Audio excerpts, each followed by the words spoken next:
Dear student, welcome to the online class of Siddhiganj Revati Mohan Pilot School and College. I hope all are well by the grace of Almighty Allah. I am also well. After a long time, after Idul Adha, we meet again.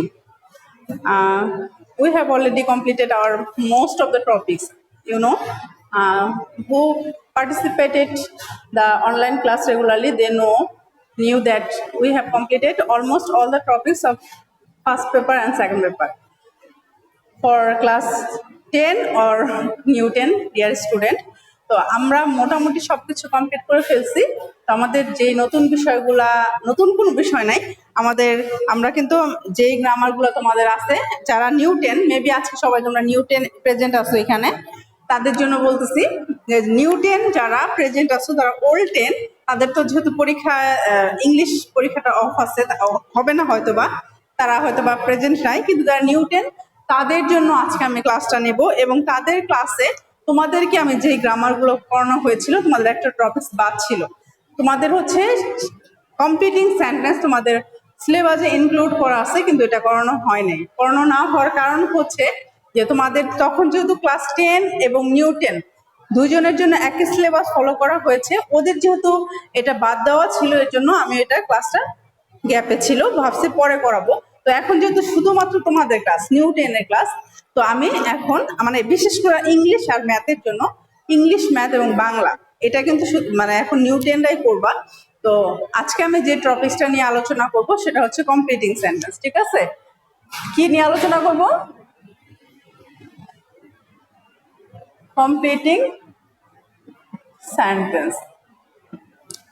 So today's topic is completing sentence. What is completing sentence?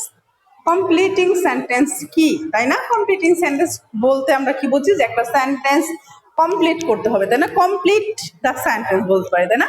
একটা sentence তোমার জন্য অর্ধেক তৈরি করে দেওয়া থাকবে, বাকি অর্ধেক তুমি একটা সেন্টেন্স ফিল আপ করবা। ওকে, এটা হচ্ছে কমপ্লিটিং সেন্টেন্স। বাট এটা অনেক ইজি, অল্প কিছু রুলস পারলে এনাফ। আমি সর্বোচ্চ হয়তো 7টা বা 8টা রুলস করাবো, এইটুকুই এনাফ, এর বেশি রুলসের প্রয়োজন হয় না। আর বাকিটা হচ্ছে কিছু এখানে প্রবাদ ব্যবহৃত হয়। তো তোমাদের কিন্তু যারা ক্লাস 10 নিউ 10 তারা জানো, তোমাদেরকে প্রবাদের শীট দেওয়া হয়েছিল, ওই শীটটা যদি তোমরা পড়ো, আর যদিও আমি ক্লাসে মোটামুটি অনেকটা পুরোটাই সলভ করেছিলাম, হয়তো বা ভুলে গেছো তোমরা, কারণ তোমরা ভুলে যাওয়াটাই স্বাভাবিক, কিন্তু যারা ভুলে গেছো তারা ওইটা আবার প্র্যাকটিস করবা, কারণ ওইখান থেকে তোমাদের যদি প্রবাদ আসে, প্রবাদ তো চেঞ্জ করার কিছুই নাই, তাই না? যেমন তোমাকে প্রবাদে দেওয়া আছে হোয়ার দেয়ার ইজ এ উইল, এই বাক্যটা তোমাকে দেওয়া আছে, তারপরে একটা বাক্য তোমাকে কমপ্লিট করতে হবে, এটা হচ্ছে কমপ্লিটিং সেন্টেন্স। ঠিক আছে, কিভাবে আসবে? পরীক্ষায় একটা অংশ দেওয়া আছে, বাকি অংশটা তোমাকে কমপ্লিট করতে হবে। এখন আমি একটা বাক্য লিখছি, আর একটা লিখলাম, ইফ ইউ স্টাডি রেগুলারলি।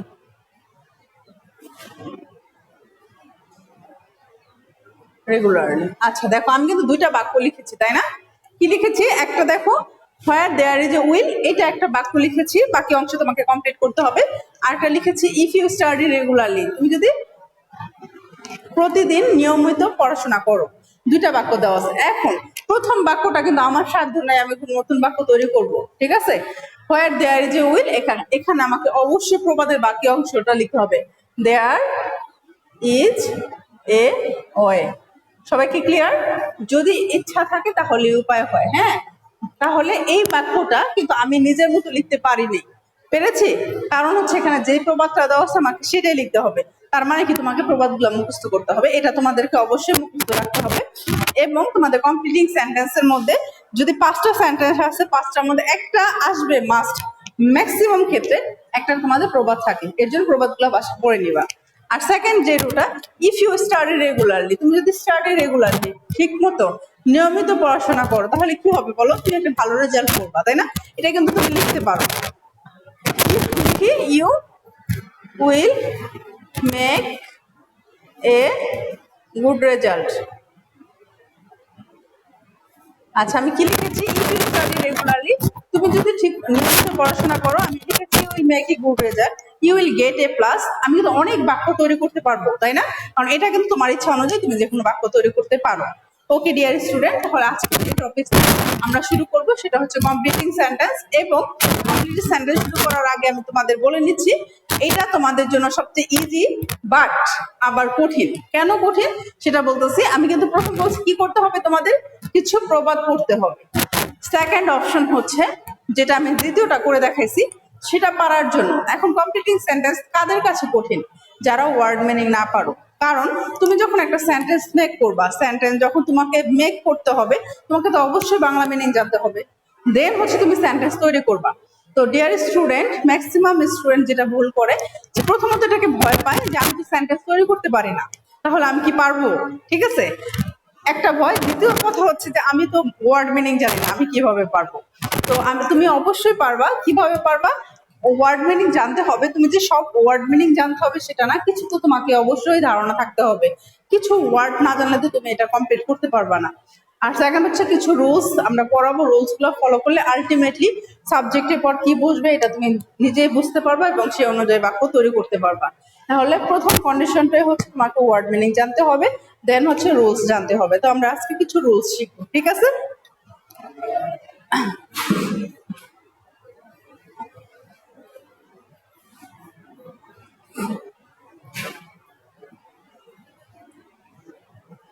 আচ্ছা, আমরা ফার্স্ট যে রুলসটা শিখবো, যেটা সবচেয়ে বেশি আসে কমপ্লিটিং সেন্টেন্সে, ম্যাক্সিমাম সময় যেটা সবচেয়ে বেশি ব্যবহৃত আসে সেটা আমরা করব। ফার্স্ট রুলস হচ্ছে ইফ। এক নম্বর রুলসটা হচ্ছে ইফ। ইফ মানে হচ্ছে যদি। আচ্ছা, প্রথম রুলসটাকে ইফ মানে হচ্ছে যদি। ইফ হচ্ছে কন্ডিশনাল সেন্টেন্স। ইফ হচ্ছে কি সেন্টেন্স? Conditional sentence. এখন কন্ডিশনাল সেন্টেন্স কি? কন্ডিশন মানে কি? কন্ডিশন মানে হচ্ছে শর্ত। শর্ত প্রকাশ করবে। শর্তটা কেমন প্রকাশ করবে? যেমন তুমি যদি স্টাডি করো তুমি পাস করবা, স্টাডি না করলে তুমি পাস করবা না, তাই না? তুমি কষ্ট করলে, যেমন তুমি যদি বৃষ্টিতে ভেজো তাহলে কি হবে? তোমার ঠান্ডা লাগতে পারে, তাই না? লাগবে। তাহলে এটা কি একটা কন্ডিশন, একটা শর্ত জুড়ে দেওয়া হয়, ঠিক আছে? এটা একটা রুলস আছে, তিনটা রুলস আছে এবং এটা মোস্ট ইম্পর্টেন্ট এই কারণে তোমার হচ্ছে এখন তোমরা ক্লাস টেনে আসো, এটা টেনে তোমরা যেহেতু আগে কমপ্লিটিং সেন্টেন্স পাও নাই, টেনে এটা ইম্পর্টেন্ট। দেন ইন্টারমিডিয়েটে আছে, ইন্টারমিডিয়েটেও তোমার জন্য এটা ইম্পর্টেন্ট। ইভেন যখন তুমি তোমাদের কিন্তু আমি রাইট ফর্ম অফ ভার্বে ওই রুলসটা করানো হচ্ছে কিছুটা, কারণ আমি তোমাদের বলেছিলাম যে রাইট ফর্ম অফ ভার্বস করতেও ইফের ব্যবহার প্রয়োজন হয়। কেন ইফের ব্যবহার প্রয়োজন হয় তোমাকে সেন্টেন্স মধ্যে এবং করেও দেখাইছি আমি তোমাদের, হয়তো ভুলে গেছো, কিন্তু আমি আবার এটা রিপিট করতেছি কারণ এইটাই কমপ্লিটিং সেন্টেন্সে সবচেয়ে বেশি ব্যবহৃত হয়। ওকে,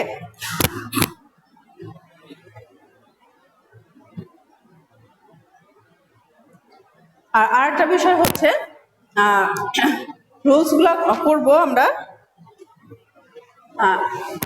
তো ইফ, হ্যাঁ এটা কন্ডিশনাল সেন্টেন্স, আমি বলছি এটা এসএসসির জন্য ইম্পর্টেন্ট, তারপর হচ্ছে ইন্টারমিডিয়েটের জন্য ইম্পর্টেন্ট, এবং দেন হচ্ছে তুমি যখন কোনো অ্যাডমিশন টেস্ট পরীক্ষা দিবা অথবা তুমি যখন জব পরীক্ষা দিবা, আগে তোমার তো ধারাবাহিকভাবে এসএসসি, তারপর ইন্টারমিডিয়েট, তারপর হচ্ছে তুমি জব এডমিশন, দেন হচ্ছে তোমার অ্যাডমিশন টেস্ট, তারপর হচ্ছে জবের জন্য, তাই না? তো সবকিছু মিলিয়ে যদি আমি চিন্তা করি তাহলে প্রত্যেকটা স্টেপ বাই স্টেপে আমাদের এই গ্রামারটা লাগবে। সো আমরা এমনভাবে শিখবো যেন এটা আমাদের না ভুলি, এবং আমাদের মনে রাখতে হবে যে এই গ্রামারটা যেহেতু অনেক ইম্পর্টেন্ট, আমরা রাইট ফর্ম অফ ভার্বের প্রয়োজন হয়, এবং যে কোনো সেন্টেন্স মেক করতে, তুমি যে কোনো সেন্টেন্স যদি তৈরি করতে যাও এই রাইট ফর্ম অফ ভার্বের প্রয়োজন হবে।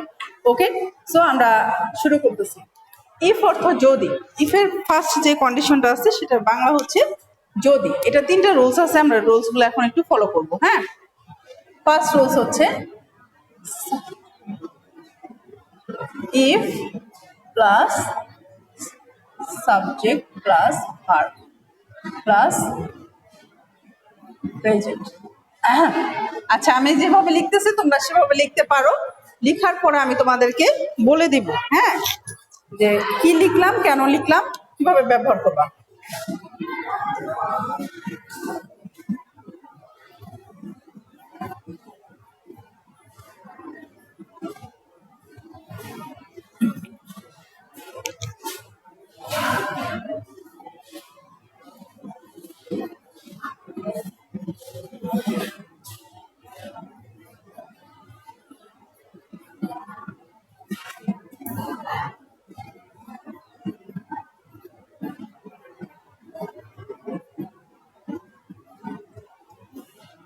আচ্ছা,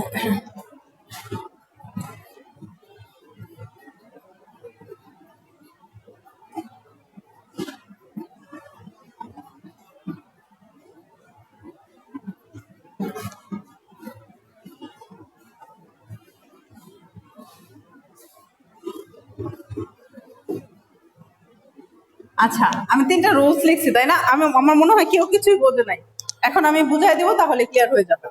আচ্ছা, রুলস কি লিখছি সেটার আগে আমি একটা উদাহরণ লিখি।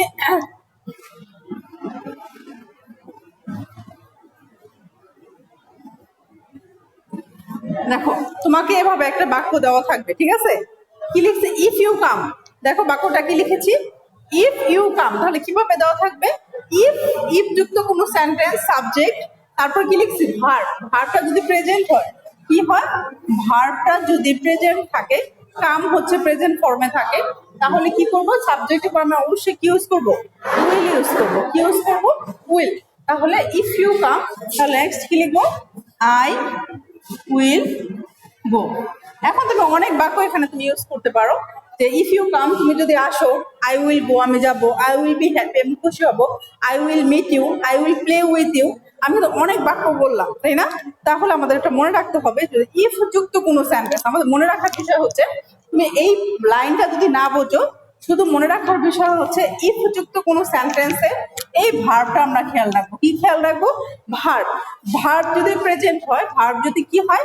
প্রেজেন্ট হয়, তাহলে আমরা পরের অংশটা কি করব? উইল ব্যবহার করব। কি ব্যবহার করব? অবশ্যই উইল ব্যবহার করব। হ্যাঁ, আর কি? ভার্বের প্রেজেন্ট টেন্স হবে if you come, I will go. এখন তুমি যদি অন্য একটা সেন্টেন্স বসাতে চাও, যে তুমি যদি আসো, তার পরের বাক্যটা তুমি কি দিবা? তাহলে আমি, বা তুমি মুভি দেখবা, ইউ উইল ওয়াচ মুভি, তাই না? মানে তাহলে কি সাবজেক্টটা যেটা আছে এই ইউটাই বসাবো, স্ট্রাকচার অনুযায়ী উইল বসাবো, তাহলে গো দিয়েছি, তাই না? তাহলে আই উইল প্লে দিতে পারি, আমি খেলবো। সবাইকে ক্লিয়ার? আমি আবার বলতেছি, ইফ যুক্ত কোনো সেন্টেন্সের প্রথম অংশ যদি ভার্বটা প্রেজেন্ট হয়,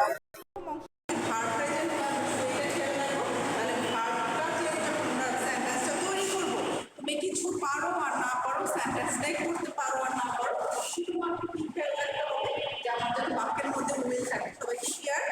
তাহলে কিন্তু আমি তো অনেক ছোট দিয়ে বাক্য করে তোমাদের দেখাইলাম। I will do, I will play, I will be happy. কি করলাম? শুধু আই বসেছি আর উইল বসেছি, আমি যদি বলতেছি কোনটা দিয়ে প্লে দিতে পারি, তাই না? আই উইল বি, অনেক কিছু দেওয়া হবে, তাই না? সবাই ক্লিয়ার? সেকেন্ড রুলসটা কি দেখাচ্ছি? এই বাক্যটা সেম বলছি, সেম এক্সাম্পলটা ইউজ করো, তোমরা একটু বুঝে নাও। If you come, আমি ফার্স্ট কি? তোমার এখন দেওয়া আছে if you came, যদি তুমি আসতে, তাই না? তাহলে আমি came দেওয়া আছে past form, যেহেতু past form দেওয়া আছে, তাহলে ভার্বটা এই বাক্যটাই লিখবো, শুধুমাত্র রেফারেন্সটা কি হবে বলো তো? আমি সাথে আই উড গো, আমি যেতাম, বা আই উড প্লে, আমি খেলতাম, I would watch movie with you, আমি তোমার সাথে মুভি দেখতাম। অনেক কিছু দেওয়া যায়। সবাইকে আমার কথাটা বুঝতে পারছো? তাহলে তোমাদেরকে মনে রাখতে হবে যে যখন আমরা করতে যাবো, তখন আমরা শুধুমাত্র ভার্বটা খেয়াল রাখবো। ভার্বটা যদি প্রেজেন্ট হয়, তাহলে উইল ইউজ করবো, ভার্বটা যদি পাস্ট হয়, তাহলে আমরা উইল ইউজ করবো। ওকে, এটা আমরা শুধু কি চেঞ্জ করেছি? প্লে, এখানে কি লিখবো? পার্ট কন্ডিশনাল চলে যাবে, ঠিক আছে? এই একটা উদাহরণ দিচ্ছি, ইফ ইউ হ্যাড কাম।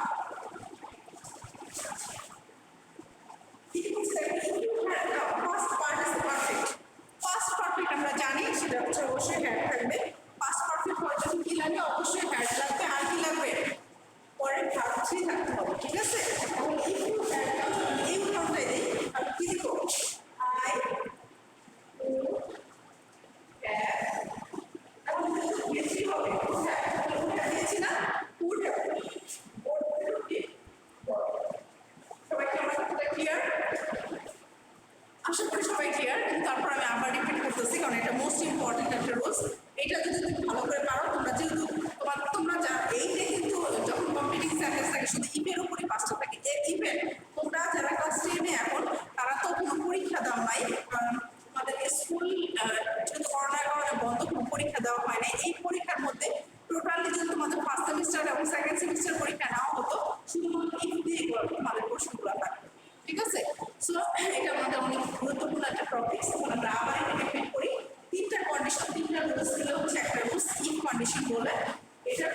অংশটা যদি প্রেজেন্ট হয় আমরা উইল ইউজ করব, প্রথম অংশটা যদি প্রেজেন্ট হয় আমরা উইল ইউজ করব বাক্য তৈরি করার সময়। প্রথম অংশটা যদি পাস্ট হয় ভার্বটা শুধু আমরা খেয়াল রাখবো, পাস্ট হলে আমরা পরের অংশ উড ব্যবহার করব।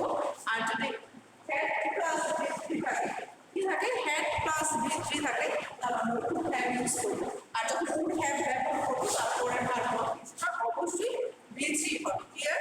আচ্ছা, তাহলে আমাদের ক্লিয়ার। কিন্তু পরীক্ষায় তোমরা যে ভুলটা করো সেটার উপর আমি আরেকটা সেন্টেন্স তৈরি করে